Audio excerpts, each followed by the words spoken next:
Let's go.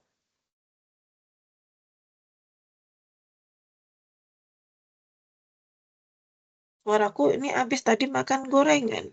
Tuh kayak gini nih makan gorengan.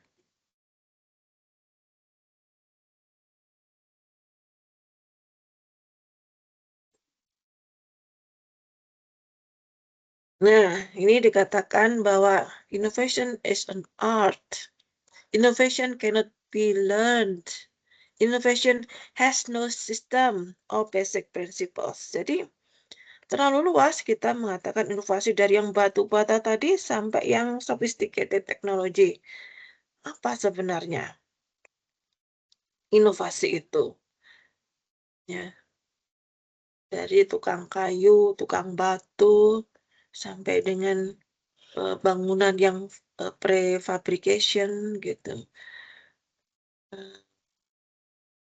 Sampai yang modern nih kita masih di angan-angan, tapi karena kita sering main gadget misalkan, kok dia tahu sih apa yang kita butuhkan gitu kan ya.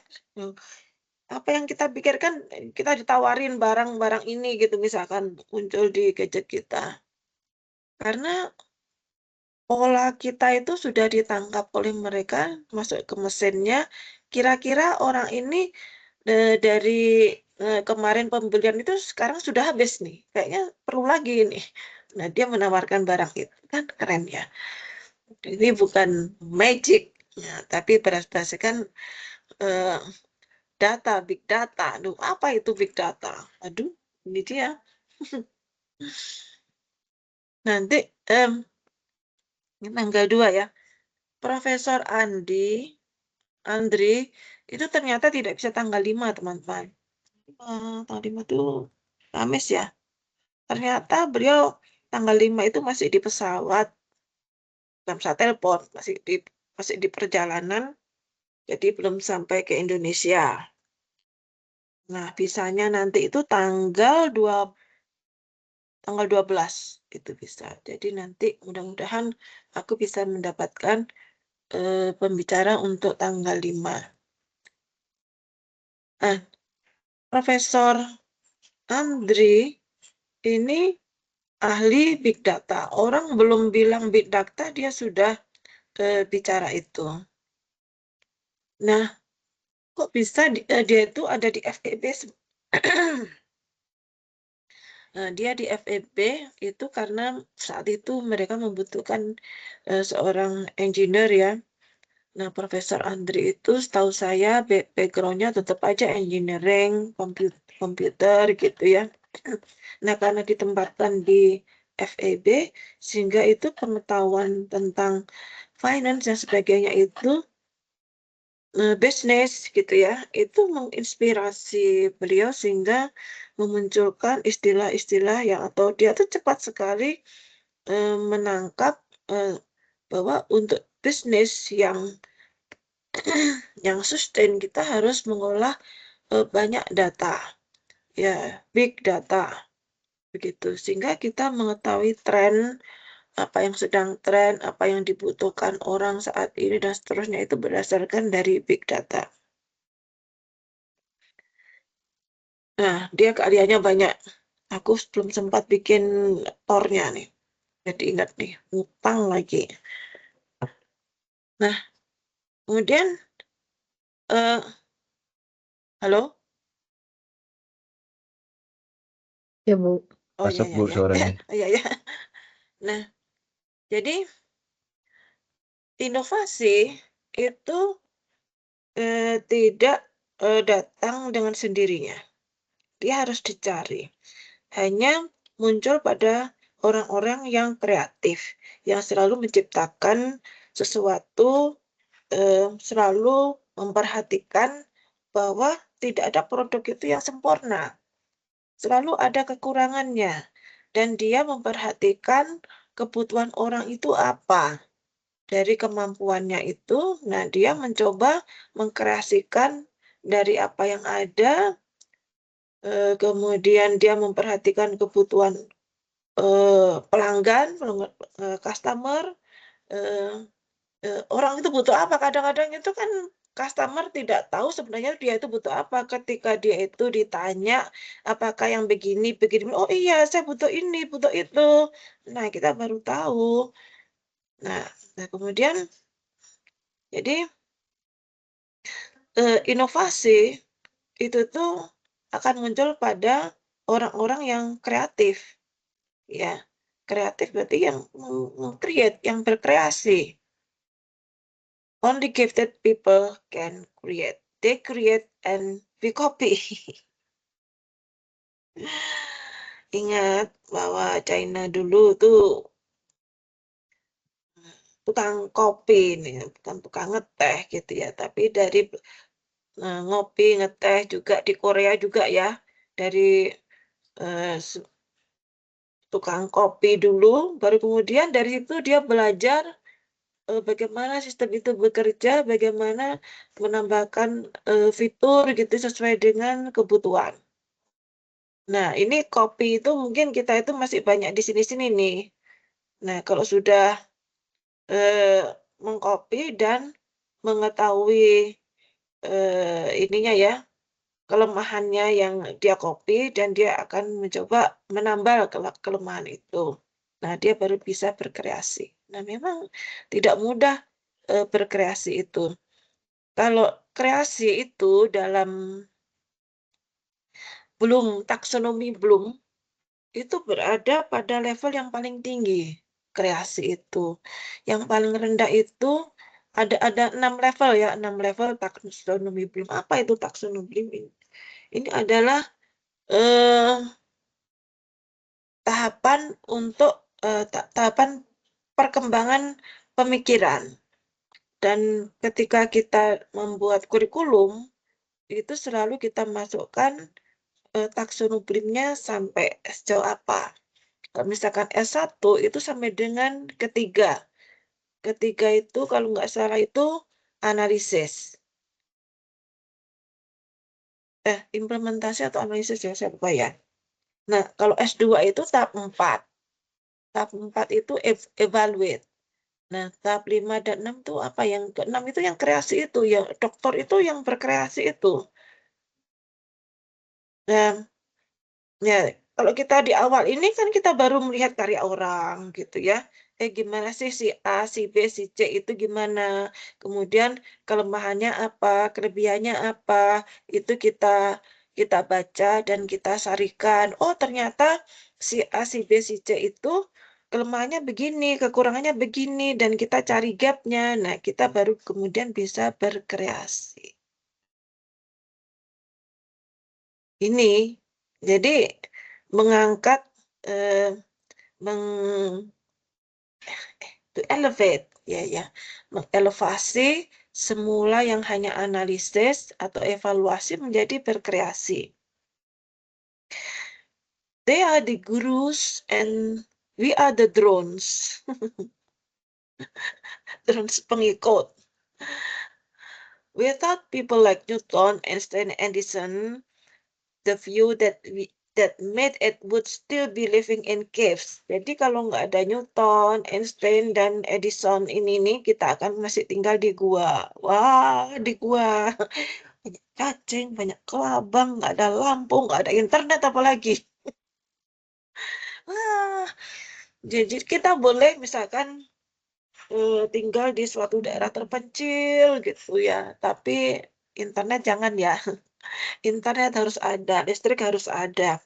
Nah, ini ada satu keluarga keturunan Perancis yang dia itu mendedikasikan dirinya dan keluarganya itu menjaga hutan. Ya, menjaga hutan di Kalimantan. Dia jauh di pelosok. Tinggalnya ya di hutan tinggalnya, benar di hutan, tapi di hutan itu dia punya rumah, rumahnya ya nyaman, ada listrik yang di-generate melalui solar solar cell, kemudian ada internet. Internetnya dari mana? Mungkin ya dengan satelit gitu ya. Ya komunikasinya nggak mungkin terjangkau itu. Nah, dia punya pesawat. Pesawatnya digunakan apa? Digunakan untuk ini mengawasi hutan. Mungkin tidak dengan orang ya. drone gitu ya, dia mengawasi hutan itu dengan drone-nya. Begitu. Ada pertanyaan?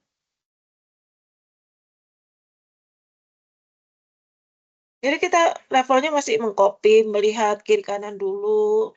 Nah, setelah itu kita punya ada gap, baru kemudian kita melakukan kreasi bagaimana menutup gap itu, bagaimana mengatasi masalah yang sedang terjadi sekarang. Gitu teman-teman. Kita sedang menciptakan anak tangga.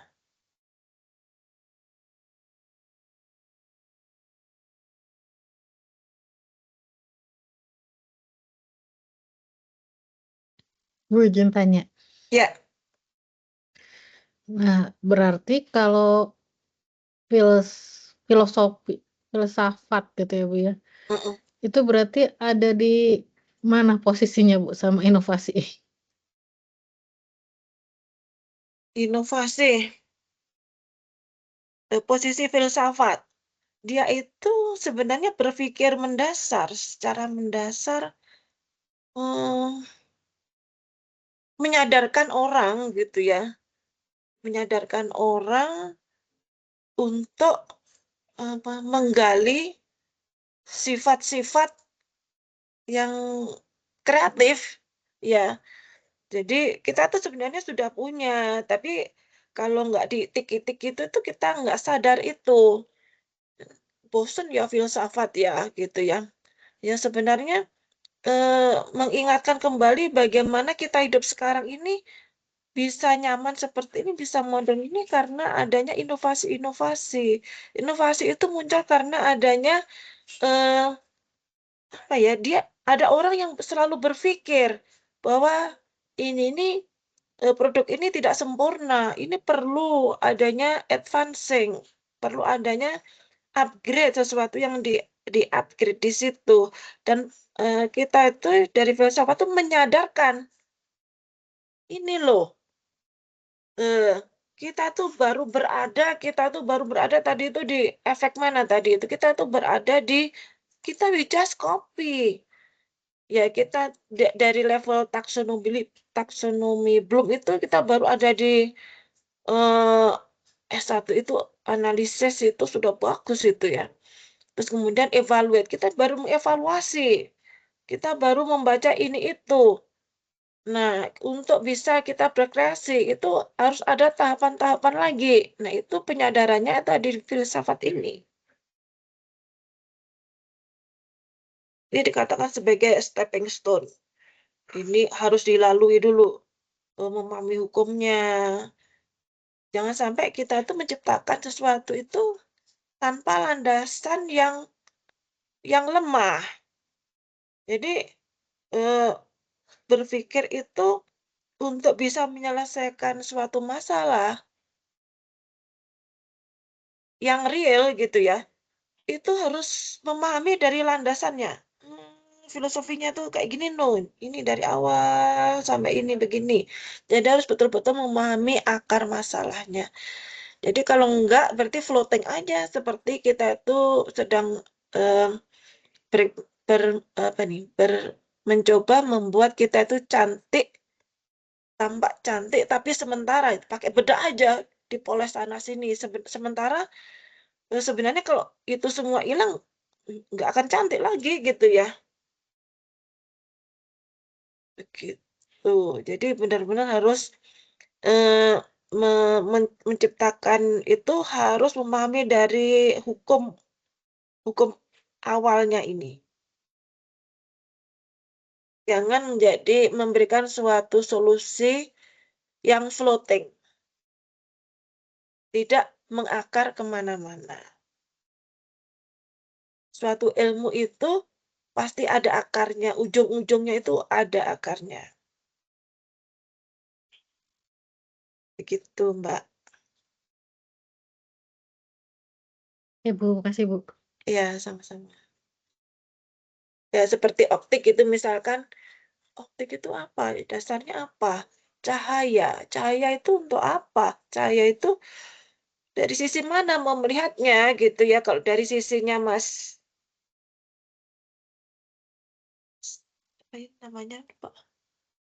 Yang bicara tentang energi siapa ya? Saya, Bu.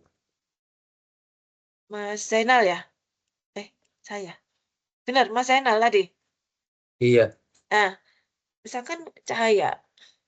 Cahaya itu ada dualisme cahaya. Cahaya itu bisa dipandang dari sebagai gelombang dan cahaya itu bisa dianggap sebagai energi, foton. Cahaya itu sebagai foton kapan melihatnya? Itu di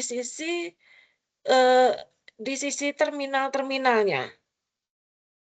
Seperti fotodetektor. Itu tuh eh, cahaya itu bisa eh, dianggap sebagai foton kan, foton yang datang gitu, paket-paket foton gitu kan, kita bisa merasakan cahaya itu bisa panas gitu kan. Nah, itu sebagai energi. Tapi ketika dia melakukan perambatan di media transmisi, ini dia cahaya sebagai gelombang. Nah, jadi jangan eh, jangan sampai kita nanti itu bingung kenapa kok ini cahaya, misalkan di solar panel ini kan cahaya bisa mengeluarkan energi, terus di sini cahaya bisa merambat gitu, energi bisa merambat. Nah, ini dia, jadi ada dualisme cahaya ini. Hukumnya ini Newton itu sebagai gelombang dan satu lagi sebagai ini sebagai energi. Itu siapa ya? Lupa. Jadi ada dua yang semua itu berantem dan ternyata tidak semuanya benar, tergantung di mana kita melihatnya begitu. Jadi ini eh, berawal dari akarnya tadi, hukumnya. Nah, itu hukum-hukum itu jangan sampai dilupakan. Seperti kita ngomong bear gitu kan. Bear, bit error rate itu apa sih sebenarnya? Bit error rate eh, banyaknya bit yang dikirimkan gitu ya pada waktu tertentu. Nah, itu disimbolkan dengan apa? BIR. Ya, banyaknya bit. Jadi harus pengukurannya itu tertentu, nggak boleh misalkan sembarangan kita ngukurnya, enggak. Jadi misalkan per menit, per mili, per mikrosekon gitu misalkan. Jadi waktunya tertentu. Dan kemudian misalkan untuk bit error rate ini apakah semuanya sama gitu ya untuk semua level komunikasi, misalkan radio, eh, fiber, kemudian FSO itu apakah sama? Tidak, dia mempunyai eh, ininya masing-masing, aturannya masing-masing. Jadi kita melihat aturan, berarti kalau sudah ada aturan pasti ada prinsip-prinsipnya. Jadi ada fenomena, kemudian prinsip, baru kemudian diimplementasikan. Nah, kemudian kalau lebih advance-nya lagi itu, kalau BER itu pasti di perangkat elektronik ukurnya. Nah, kalau pada sisi optiknya gimana? Itu yang OSNR gitu ya. Nah, kalau ngomong OSNR itu pasti ada SNR. SNR itu apa? Signal to noise ratio. Berarti perbandingan antara sinyal ya, sinyal to noise ratio. Jadi sinyal bagian atas itu apa? Pembilang, dan noise-nya tuh sebagai penyebut apapun kondisinya. Nah, kalau SNR itu biasanya digunakan pada sistem yang analog gitu ya, pada analog. Nah, kalau pada digital gimana gitu? Nah, ada konversinya. Kita gunakan misalkan namanya digital itu ada error function-nya, error function. Jadi error function dari akar sinyal to noise ratio itu pengukurannya pada sisi-sisi terminal pada sinyal analog. Nah, itu baru ketemu probability error. Nah, kemudian pair-nya gimana? Lah, itu nanti ya ada ilmu komunikasinya. Itu nanti kalau misalkan modulasinya berbeda gimana? Ya itu. Pasti ada perbedaan kalau misalkan modulasinya berbeda, ada indikasi-indikasi yang menyatakan ada sinyal analog, ada sinyal digital, dan teman-teman jangan sampai lupa bahwa sinyal ketika dikirimkan ke kawat, ke udara, itu selalu analog. Tidak pernah digital. Digital itu diterima dan diolah. Ketika diterima dan diolah. Nah, itu jangan sampai kita bilang sinyal ditransmisikan secara digital. Nggak pernah. Kita nggak pernah bisa membuat kanal itu digital. Kanal itu selalu analog. Toh atmosfer selalu ada gitu ya. Atmosfer nggak boleh bisa digital. Waduh, gawat nih kalau seandainya atmosfer itu digital. Nggak mampu kita melakukannya. Jadi digital itu adalah pada sisi-sisi terminalnya. Nah, itu yang harus kita pahami gitu ya. Dari gejala dulu itu ada telegram gitu. Wah, belajarnya sampai ke sana, Bu. Nah, kalau mau belajar ya dulu itu signaling itu kayak apa gitu ya. Signaling itu digunakan untuk apa? Nah, ketika telegram itu kan repot itu ya. Kalau kita nih sedang ada yang berisik gitu ya, noise-nya tinggi ya, bisa lewat itu. Dan kalau kita melihat film Armageddon, nonton nggak Armageddon gitu ya. Misalkan ada makhluk angkasa luar gitu, melakukan jamming terhadap sistem komunikasi kita, dan kita rusak semuanya, kita nggak bisa melakukan apa-apa karena sudah dilumpuhkan oleh mereka, termasuk internet kan pusatnya di Amerika, itu dihancurkan misalkan di sistemnya itu. Terus kita gimana gitu ya melakukan telekomunikasi. Nah, akhirnya kan ditemukan pada film itu kembali lagi menggunakan telegram. Akhirnya makhluk luar angkasa itu nggak paham apa artinya simbol-simbol yang dikirimkan lewat telegram itu. Nah, ya, ya bagus juga ya nonton film itu kalau seandainya semuanya lumpuh gitu ya. Nah, itu yang kita komputer ini aplikasinya berbasis Windows di bawah Windows itu apa? Dulu sebelum Windows itu ditemukan itu apa ya?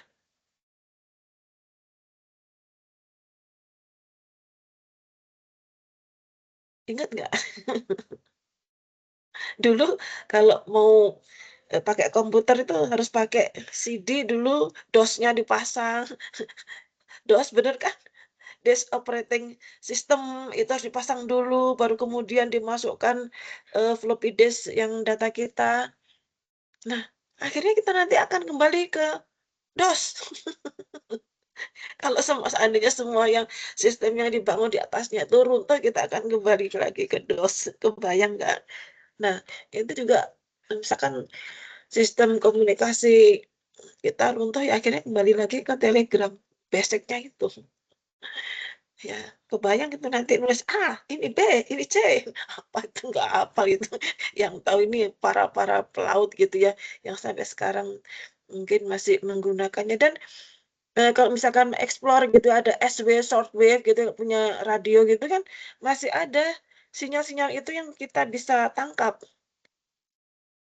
Nah, kalau misalkan terjadi apa ya, pencurian, spionase gitu, dan nyatanya kita sudah bobol semua kan. Terus kita bikin sistem komunikasi, semua orang sudah tahu ya, bahasa Indonesia sudah tahu gitu ya. sudah bisa dicuri. Terus kemudian gimana nih? Kita punya cadangan nggak ya? Kita punya 300 bahasa lokal. Itu sebagai modal itu sebenarnya kalau misalkan ada di sadap sana sini gitu ya. Kita misalkan pada jam 7 sampai jam 8 sudah janjian nih kita mau menggunakan bahasa Jawa, Java language. Kemudian jam 8-9 kita gunakan bahasa Batak. Sesama Batak harus komunikasi. Misalkan kan orang lain belum tentu ya mengerti bahasa daerah. Nah, itu kan sebenarnya kekayaan lokal itu jangan sampai dihilangkan. Itu bisa menjadi modal kita kalau in case bahasa Indonesia kan sudah diakui PBB ya, menjadi bahasa internasional. Nah, ini orang semua sudah mengetahui kita nggak punya rahasia, nggak bisa ngodeng-ngodeng nih. Nah, itu bisa jadi kekayaan kita ya. Kalau misalkan sudah janjian, kan sebenarnya encode dan decode itu kan udah janjian kita mau pakai apa di transmisi bagian transmisi dan receivernya udah janjian pakai ini pakai itu ya. Sama lah kita di modern ini kalau nggak janjian nggak bisa ditangkap. Kalau misalkan kita mengapa jitter itu penting di era komunikasi modern, sebab yang namanya sinyal digital, jika kita kehilangan timernya, jika kehilangan kewaktuannya, sudah hilanglah seperti SDH. Mengapa perlu dilakukan sinkronisasi punya master clock? Itu kan supaya kita bisa menangkap kembali di sisi penerima. Nah, kalau itu kita meleset, ya kita akan lose. Nah, kita sangat aware terhadap jitter, apalagi untuk yang tinggi, karena jitter itu kan menentukan jitter itu efeknya apa? Efeknya apa itu, Mas? Misalkan, kalau kita secara by teleponi itu nggak akan nampak ya jitter itu. Tapi kalau kita misalkan mengirimkan efek gambar itu, pikselnya itu ada yang hilang. Pikselnya itu ada yang hilang karena pada titik itu kita kehilangan timernya. Nah, jadi masalah latensi, jitter ini munculnya itu nanti setelah jitter itu akan setelah itu ke latensi. Jitter itu karena muncul karena timernya itu tidak konsisten pewaktuannya. Nah, kalau tidak konsisten seharusnya dia satu ketemu satu akhirnya akan hilang. Nah, dari jitter itu nanti jika dikumpulkan itu delay ya delay itu banyak macamnya ya. Ini jumlah dari delay ini menjadi latensi. Latensi menjadi sangat penting itu ketika dilakukan komunikasi yang krusial seperti conference, teleponi, itu yang memerlukan presisi yang tinggi ya. Nah, ini di komunikasi optik untuk komunikasi data yang tingkat tinggi sangat penting. Nah, untuk yang internet itu kan konsepnya paket-paket yang dijalankan kemana saja, kita nggak bisa mengendalikan rutenya. Yang penting paket itu nyampe gitu ya, kemana saja dia dilewatkan, sehingga dia tidak memerlukan adanya sinkronisasi, nggak perlu adanya jitter gitu kan ya. Yang penting semua paket itu nyampe di tempatnya, terserah, jadi tolerable to delay. Tapi untuk yang memerlukan prioritas yang tinggi itu tidak ada toleransi terhadap delay. Tapi misalkan pada voice itu masih tolerable to noise. itu noise-nya masih bisa ditoleransi. Tapi pada pengiriman misalkan internet, dia tidak tolerable terhadap noise. Begitu. Jadi kalau noise pada paket, itu nanti ya hilang. Ya, jadi harus dilakukan pengulangan-pengulangan. Jadi ada karakteristik tertentu yang dipersyaratkan pada internet. Internet tuh kapanpun asalkan nyampe di tempatnya bareng, utuh, itu bagus. Makanya dikatakan itu kualitinya best effort. Tapi untuk teleponi, video gitu tuh harus memerlukan priority yang tinggi. Tidak ada toleransi terhadap delay. Nah, begitu kira-kira ya. Nggak bisa dipahami ya.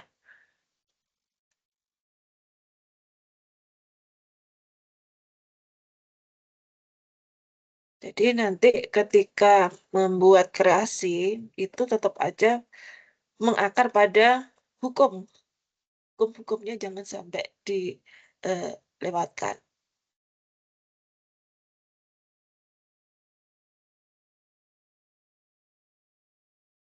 Nah, tadi di mana barangku? Nah,